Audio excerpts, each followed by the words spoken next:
I'm sitting in that sand trap. All I'm thinking about is dumping it or blading it over at all those people behind the green or wiping out your camera.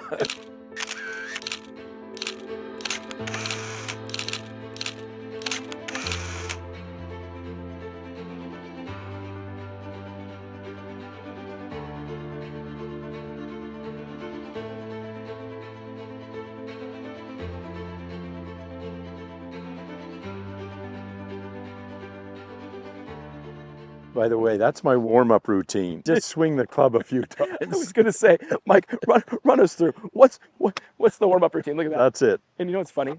It would drive everybody crazy at how pure those are all coming off right there. I see guys doing bending over and everything else. I used to say local legend. Now, a legend in the game of golf. We were all out there watching you clip your age by one with that incredible up and down out of the bunker on the last hole. And you said to me, you don't think I was feeling that? I know you were. Everybody expected it. And the funny thing that people don't understand is it's become such clockwork for you to break your age that all the guys had this date written down in their book. Yeah. And half the club comes out to see you do it. So you had to do it. It was mandatory, or else my name would have been mud. It was mandatory. I see the general manager, the pros in the shop, they're all driving out there on 15, 16, and I'm just like, slow down, guys. Let them get into the clubhouse here. Maybe then we'll bombard them. But the funny thing about it, and it's a tribute to the game of golf, the last 28 games that I played, I was, all but one of them, I was between 80 and 84. And the one that I wasn't between 80 and 84, I was 85. So out of those 18 games, I shot my age every time except one, but just barely, because I felt the pressure of it. It was coming up close. Felt the pressure. The moment I did it, the next two games. This is what we need to hear. Okay. I shot 75, 72. 75, 72. The pressure's off. At no 84 pressure. years old, though, let's put that in perspective. Not only did you shoot your age, you went and got it by 12. By 12. By 12. And the 75 was the next day. Now, Mike, we do have some guys that are your age and younger that still don't have the swing speed you do, that commented on the fact that it looked like you had some nice shafts helping you out get some pop. What kind of shafts you playing typically these days? 50 gram regular. 50 gram regular? Yeah. Good. Okay.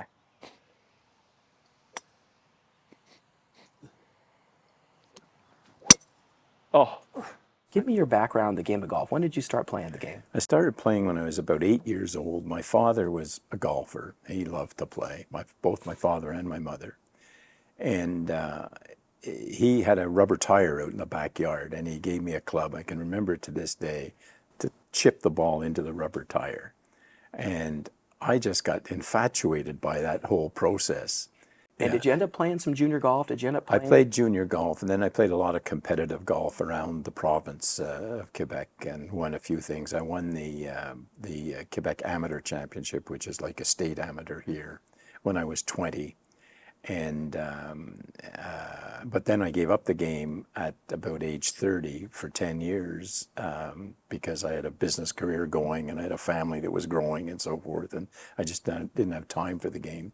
But I promised myself when I got back into the game, I'd get back in with a vengeance. And I've kept that promise. Yeah, all the way to 84. So 240 games a year I'm playing now. That's a big question I know people were going to have. And 240 games a year approximately, right? Yeah. And what a blessing to be able to do that. Yeah, I play 120, about 130 here and 110 at home. I play a lot less in Montreal. It's a very small golf course, a very small golf club. We don't have many members. So as a consequence, we don't have the groups to play in. I love it here where I've got my Tuesday group, I got my Wednesday group, I got my Thursday group. It's wonderful. And they are a good group of guys. And they're a good group of guys. Yeah, we've had a lot of fun. I can't say enough about the support that I've received from the club here in this venture.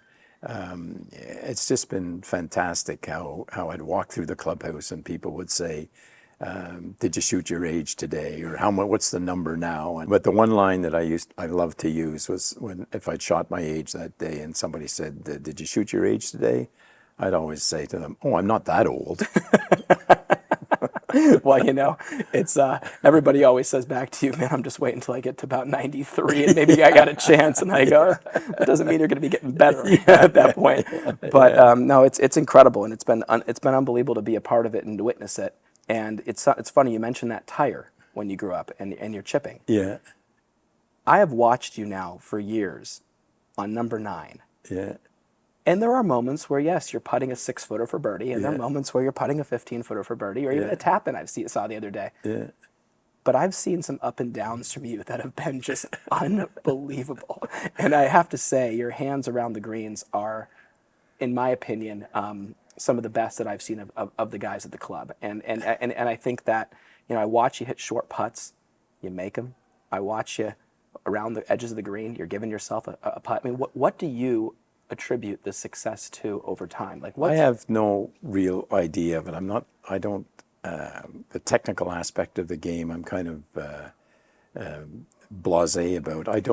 Sorry to interrupt you. He was just asking me, by the way, guys, before this, why am I so over the top in my swing? And I'm like, we're not talking golf swing. You just keep doing what you're doing. I've always been a handsy player.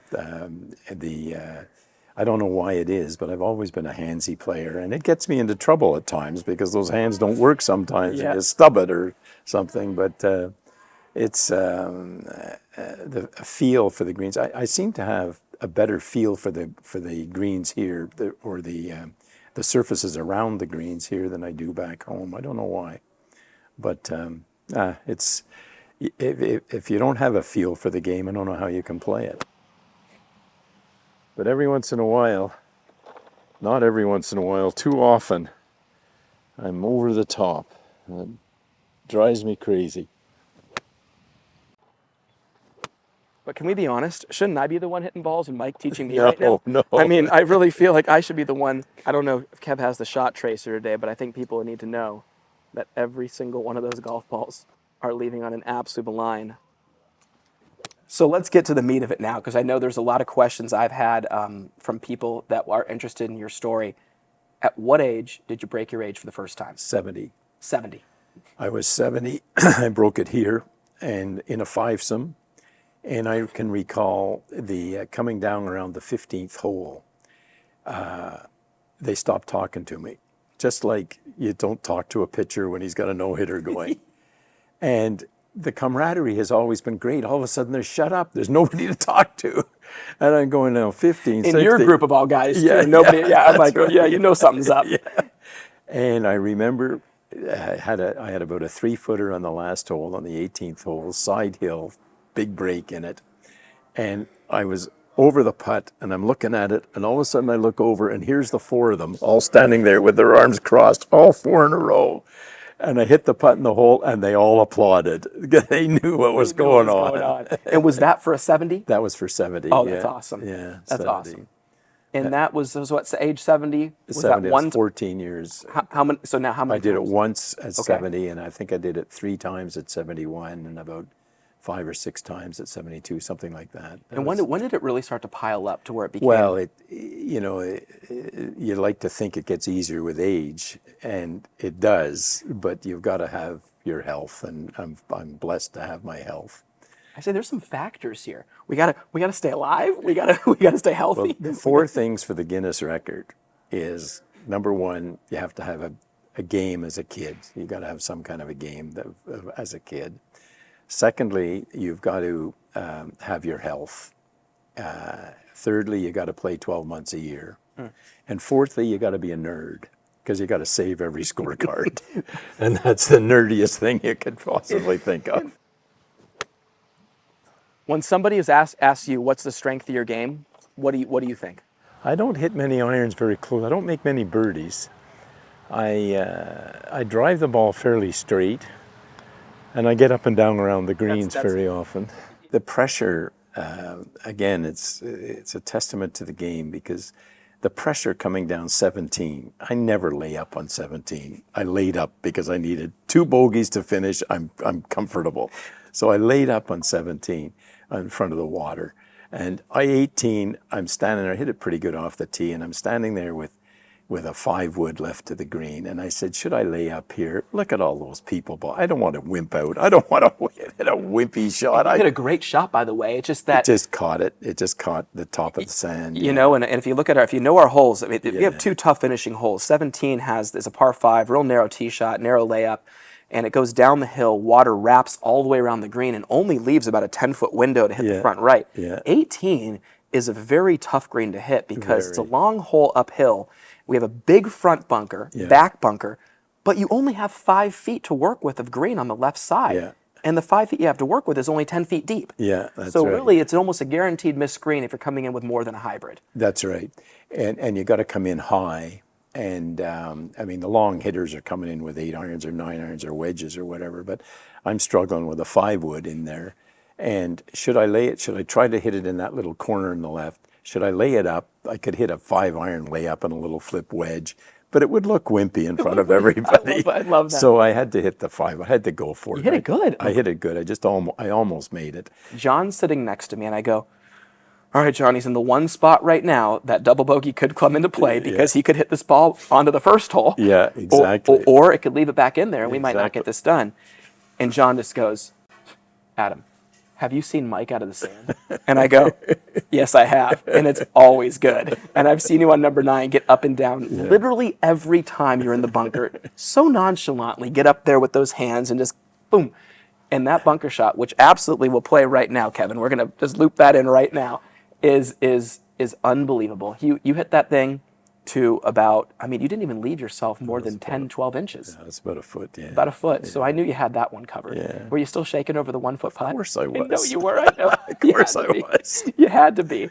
And to do it with that bunker shot to end it, to me, that made it all worth it. For everybody to be there, and all the golfers know what you're feeling. I'm sitting back there. I was nervous. I'm shaking. The camera was even shaking because I'm holding it. I'm like, you can hear me. Come on, Mike. Come on, Mike. Just chunk and run. Chunk and run. I don't want to come back here tomorrow and do this all over again. At some point in time, they'd give up, wouldn't they? Oh, yeah. And hey, I feel accomplished because I was able to just give Mike Barber a tip that I'm hoping one day you come back and tell me. One day you come back and tell me that it works somewhere along the way. Hey, buddy, I got to give you a hug. I just appreciate you. Thanks, Adam. I appreciate it.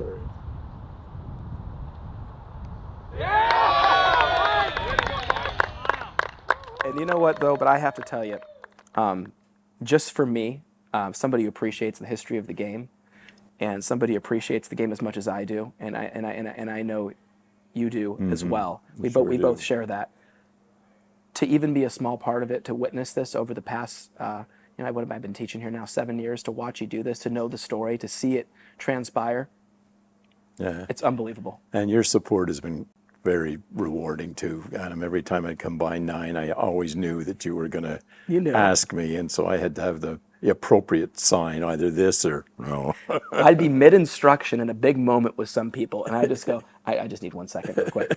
And then the great thing was I was able to tell that person about the story and take a couple minutes of their lesson, and then everybody kept asking more questions about it. So a lot of the questions I had today were not just questions of mine, they were questions of our viewer. And I have to say, it's been an absolute privilege to watch, Mike, and it couldn't happen to a better class of your guys. So thank you very much. I appreciate it very much. And thanks for spending this time with us. My pleasure indeed.